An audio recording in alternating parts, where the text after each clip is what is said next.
Hey there everybody, my name is Ryan, the official host of Askreddit Tells, and today we're going to be looking at some of the top stories from r/MaliciousCompliance. Before we do though, I'd really appreciate it if you could subscribe and hit that notification bell to stay up to date on all the latest videos. All consultant hours must be approved via our matrix management. I work as a consultant for safety stuff. The exact work isn't too important to the story, but what is important is that I'm not an employee of Big Corp. They hire me as a consultant to the yearly update of their safety system and emergency plans. Normally, someone hires an emergency consultant, they do their thing and send the bill. That gets paid just like a bill for, say, delivering a stack of bricks. Big Corp, however, decided to implement some new business peak buzzwords, and any externals, read me, who get hired, need to get their hours approved in the matrix management structure. Now, for the majority of you who haven't graduated in buzzwordology, matrix management means that each project has a manager and each function has a manager. So if you spend an hour sweeping up in the park, your two bosses are the function manager of sweeping and the project manager of parks. Of course, not being an employee of Big Corp, no one had told me this. My bill got rejected, and that meant I had to angry call their administration, and tried desperately to explain that I didn't do any project work, that this probably falls into whatever category they have overhead. No deal. But they helpfully set me up with a consultant account, and I proceeded to jump through a few hoops to get it paid. Naturally, that annoyed me severely, since all that time has pretty much money down the drain. So like a mature and responsible adult, I decided that if I couldn't be happy, none of them could be happy either. After spending several hours getting things set up, it's time to see who needs to approve my hours.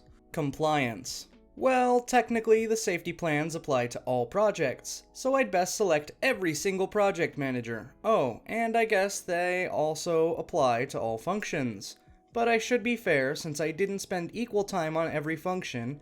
After all, the risks to someone working in the workshop are much higher than the admin staff. So I'd best split up my hours as fair as I can. Oh, it seems that by splitting my hours among functions, I now have to select every single project for every single function. I'd best email their admin again to confirm if I should really enter a bill that needs to be approved 108 separate times. I quickly received the reply, all billable hours must be approved by all relevant management pairs. So I submit 108 separate approvals for 2 hours of actual billable work, with the email quoted in the description of each request. Thankfully, I only had to autofill the form 9 times. The result? Approximately 45 seconds after hitting submit, I get a call from Big Corp admin asking what the hell I'm doing. I reply that I simply did as they told me, and that I did select every relevant function and project. Was there a better method? And if so, why didn't they tell me when I asked for it? It's been 8 weeks now, and my approval is in the system showing 35 approvals, 57 pending, and 16 denied. I've just mailed my pay me now or there will be extra costs letter, and the auto reminder in their own system has just spammed 73 pairs of people again. To approve my bill, please, because they can't release payment without 108 sets of people ticking the accept box. Treat all prank calls as though they're serious? Sure, have fun making 180 extra large pizzas. I work in a major pizza delivery chain that has so far been unsuccessful in out-pizzaing the hut. Our store is in a college town, and everyone is bored as hell right now for obvious reasons. So we've gone from maybe 1 prank call a day to at least 3 to 5, which isn't much but still really annoying with how much more business we've been getting again for obvious reasons. The worst part is how uncreative and low effort most of them are. At least 80% of them are, "Can I get a boneless pizza?" or "Is this the Krusty Krab?" with the occasional insert GTA fast food order copy pasta here. For those who don't know it, I'll have 2 number 9s, a number 9 large, a number 6 with extra dip, 2 number 45s, 1 with cheese, and a large soda. This had been going on way too long, so I took up the habit of just hanging up whenever someone starts saying some stupid stuff. The boss wasn't too happy about this, but didn't care enough to say anything until the incident, where I hung up on someone who wanted that boneless pizza, and he called back pissed because he actually wanted to order. So I get a stern talking to from Bossman, and he sends a message to the company group chat app saying, I know we've been getting more prank calls than usual, but please don't follow in certain people's footsteps and just hang up on them. Take the calls as seriously as possible. If they order something we can't make, calmly explain it to them and offer something we do actually sell. We want to try and make money off of them, even if they're acting dumb. So the very next call is where the fun starts. Thank you for calling. What can I get you? I'm so hungry. Can I get an extra large pizza with triple every topping? I'm sorry. We can only go up to 1 extra and double each topping. Okay then. Can I get 20 extra larges of meat each y'all have? So like 20 pepperoni, 20 sausage, etc. These people are like obviously high as hell and giggling in the background the whole time. Sure, give me a second to ring it all up. Okay, so that's 180 pizzas. The total will be $1,000.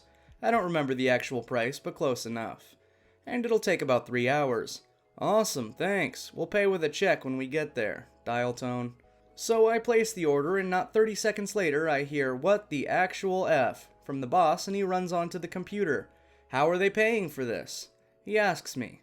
They said with a check. We do still take checks for orders over $200, right? They can't have been serious. Was this a prank call?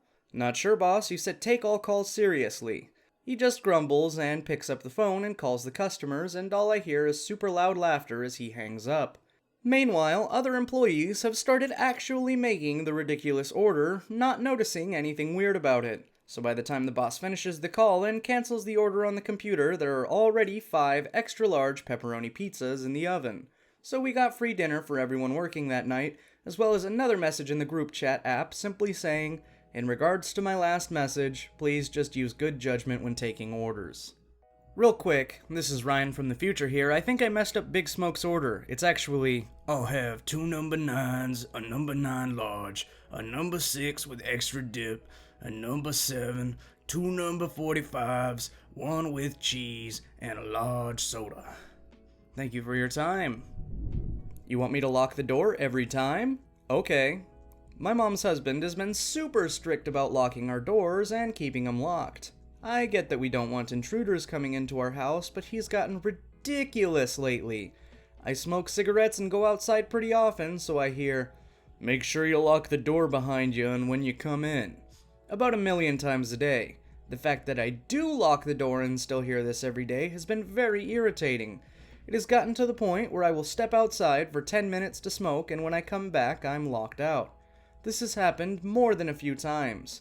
Well, I've decided to finally take his words into heart, and I make sure our doors are always locked. No matter what time of day. He's coming back from work, better make sure the door's locked. He needs to take the garbage out, better make sure the door's locked. Stepping outside for a phone call, let me get that door behind you. Edit. My mom's husband has still been checking to make sure the doors are locked, so nothing's changed there. I'm not really sure he's noticed my effort to beat him at his own game, and the battle continues. My dogs defend my family and my friend.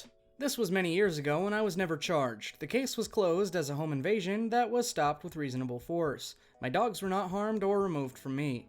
My neighbor, let's call her Anne, was a nice lady, a single mom with 1 little boy. And when she moved, she had some rat issues caused by the previous owners hoarding, and since I'm not bothered by rats and had ratter dogs, as well as my big boys and girls, I was able to help out a bit. She and my wife became great friends, and her boy loved my mastiffs and the Great Dane I owned back then. Often when my Anne was working, her lad would come and stay with my wife and I, and the dogs, after school and on weekends. About a year after Anne moved in, she told us she was sure she was being followed by a man who had approached her in a bar on one of her twice yearly nights out with her sister. She barely went out socializing. It was sheer bad luck she met this man at all, and asked us to keep an eye out for this type of and color car. And if we could get his number plate, she could give it to the police. We of course promised to help and carried on about that day. Late that night, Dane woke me up whining and led me to the side door. This opened onto a shared driveway with my neighbor. I opened it thinking he needed to go to the toilet in the garden, but as soon as I opened it, I saw a man inside Anne's kitchen, and then heard her scream. I dashed over the drive and pushed open her kitchen door. He had forced it, probably what woke my dogs, and shouted at him to stop. He went for me, realized pretty quickly I knew how to fight, and that he was losing. In the struggle, he managed to get free and took off down the road. We called the police and reported it, and gave statements when the police arrived. Anne and her boys stayed with us for the rest of the night, and the next day she went to stay with relatives using another friend's car just in case he was hanging around. I scouted ahead a bit to make sure she could get away safely.